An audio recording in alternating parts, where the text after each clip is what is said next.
Hello everyone, welcome you all to the success Gyan. अगर आप लोगों को म्यूचुअल फंड के बारे में जानना है या फिर म्यूचुअल फंड को लेके कोई कन्फ्यूज़न है तो इस वीडियो को पूरा देखें। हम आपको बहुत सिंपल वे में समझाएंगे कि म्यूचुअल फंड क्या होते हैं। म्यूचुअल फंड ऐसा फंड होता है जिसमें बहुत से लोगों की मनी को कलेक्ट किया जाता है। इसको प्रोफेशनल फंड मैनेजर मैनेज करते हैं, जिनको एसेट मैनेजमेंट कंपनी भी बोला जाता है। अब बेसिकली क्या होता है कि ये एसेट मैनेजमेंट कंपनी उन सब इन्वेस्टर्स से मनी कलेक्ट करती है जिनके कॉमन इन्वेस्टमेंट ऑब्जेक्टिव होते हैं। मनी कलेक्ट करने के बाद इसको सिक्योरिटीज़ में इन्वेस्ट कर दिया जाता है, like equity, debt, bonds etcetera. फिर इन सिक्योरिटीज से जो इनकम आती है वो इन्वेस्टर्स को पास आउट कर दिया जाता है। अब आपके मन में डाउट आ रहा होगा कि अगर इन्वेस्ट करना ही है तो हम डायरेक्टली भी इन्वेस्ट कर सकते हैं, फिर म्यूचुअल फंड में ही इन्वेस्ट क्यों किया जाए। तो चलिए इसे एक एग्जांपल से समझते हैं। मान लीजिए एक पर्सन है मिस्टर पी। उनको रियल एस्टेट यानी प्रॉपर्टीज़ की नॉलेज है। उन्होंने एक प्रॉपर्टी देखी और वहाँ की लोकेलिटी देख के उनको लग रहा है कि अगर वो उस प्रॉपर्टी में इन्वेस्ट करेंगे तो फ्यूचर में वो उनकी इन्वेस्टमेंट को मल्टीप्लाई कर देगी, यानी बहुत प्रॉफिट कमा के देगी। मान लेते हैं कि उस प्रॉपर्टी का प्राइस है 1 करोड़ रुपीज़। मिस्टर पी को नॉलेज तो है बट उनके पास मनी नहीं है। अब इस केस में आप बताइए उनको क्या करना चाहिए। आप में से बहुत से लोग सोच रहे होंगे कि उनको लोन ले लेना चाहिए जो कि कम परसेंटेज पे मिल जाएगा, फिर उस प्रॉपर्टी को परचेज कर लेना चाहिए।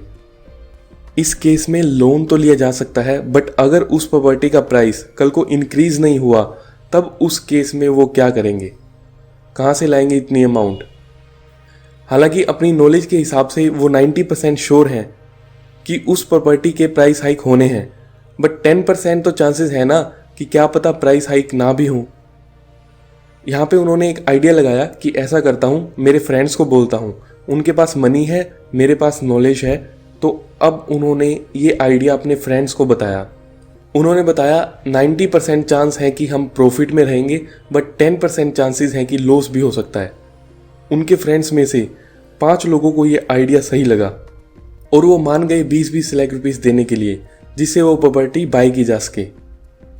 इस तरह से बिजनेस में इंटरेस्ट दिखाने वालों को कंपनी के केस में इक्विटी बोला जाता है। अगर आपको इस पर डिटेल में वीडियो देखनी है तो आप आई बटन पर क्लिक करके देख सकते हैं। Now coming back two example, mister P के कुछ फ्रेंड्स ने ये बोला कि हम इन्वेस्ट करने के लिए तो तैयार हैं बट जो 10% का रिस्क है वो हम नहीं लेना चाहते, तो हमसे मनी ले लो और प्रॉफिट चाहे कम दे देना बट हमको रिस्क नहीं चाहिए। रिस्क तुमको लेना है तो ले लो बट हमको कुछ फिक्स परसेंटेज दे देना, चाहे तुम्हारा प्रॉफिट हो या लॉस हो। दोस्तों, इस तरह की इन्वेस्टमेंट को कंपनी के केस में डिबेंचर या डेट बोला जाता है, जो कि एफडी की तरह ही हो जाता है कि आपका पैसा नहीं डूबेगा और फिक्स रिटर्न भी मिलेगी, बट इनमें एफडी से ज़्यादा रिटर्न मिलती है। आपने डिबेंचर पर डिटेल में वीडियो देखनी है तो आप आई बटन पर क्लिक करके देख सकते हैं। चलो वापस एग्जांपल पे आते हैं। इस केस में मिस्टर पी ने क्या किया कि इनसे भी पैसे ले लिए और उस प्रॉपर्टी में इन्वेस्ट कर दिया जहाँ पे वो श्योर हैं कि वैल्यू में अप्रिसिएशन 99% होना ही है। अब आप सोचेंगे कि इस सब से मिस्टर पी को क्या बेनिफिट होगा। इनको ये बेनिफिट होगा कि वो इन सब लोगों को जो प्रॉफिट कमा के देंगे उस पर ये अपनी कुछ परसेंटेज चार्ज करेंगे। इस एग्जांपल में जो मिस्टर पी हैं, कुछ इसी तरह का काम एसेट मैनेजमेंट कंपनी का होता है जो कि म्यूचुअल फंड को मैनेज करती है। एसेट मैनेजमेंट कंपनी रिस्क को कम करने के लिए म्यूचुअल फंड की इन्वेस्टमेंट को डाइवर्सिफाई करती है। मतलब कि वो सारी अमाउंट एक जगह नहीं इन्वेस्ट करते बल्कि अलग अलग सेक्टर में इन्वेस्ट करते हैं। इंडिया में बहुत से लोगों को लगता है कि म्यूचुअल फंड में इन्वेस्ट करने के लिए उनके पास बड़ी अमाउंट होनी चाहिए, जबकि ऐसा नहीं है। Asset management companies mutual fund schemes निकालती रहती हैं जिनमें मिनिमम इन्वेस्टमेंट 500 रुपीज़ से स्टार्ट हो जाती है। म्यूचुअल फंड में इन्वेस्ट करने के 2 तरीके होते हैं, एक तो एसआईपी और दूसरा लमसम। एसआईपी होता है सिस्टमेटिक इन्वेस्टमेंट प्लान, जिसमें एक फिक्स पीरियड के बाद, फॉर एग्जांपल मंथली, एक फिक्स अमाउंट को बार बार इन्वेस्ट किया जाता है। एक कैलकुलेशन देखें तो अगर आप 2500 रुपीज़ भी हर महीने इन्वेस्ट करते हैं और मान लेते हैं कि एक्सपेक्टेड रिटर्न रेट 12% है, तो आपके 10 ईयर्स में ये अमाउंट अराउंड 6 लाख रुपीज़ बन जाएगी। लमसम का मतलब होता है कि बार बार इन्वेस्ट करने के बजाय एफडी की तरह एक ही बार इन्वेस्ट करके छोड़ देना।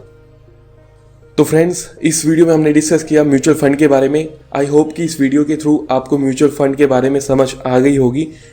अगर आप लोगों को ये वीडियो अच्छा लगा तो चैनल को सब्सक्राइब करें और वीडियो को लाइक करें।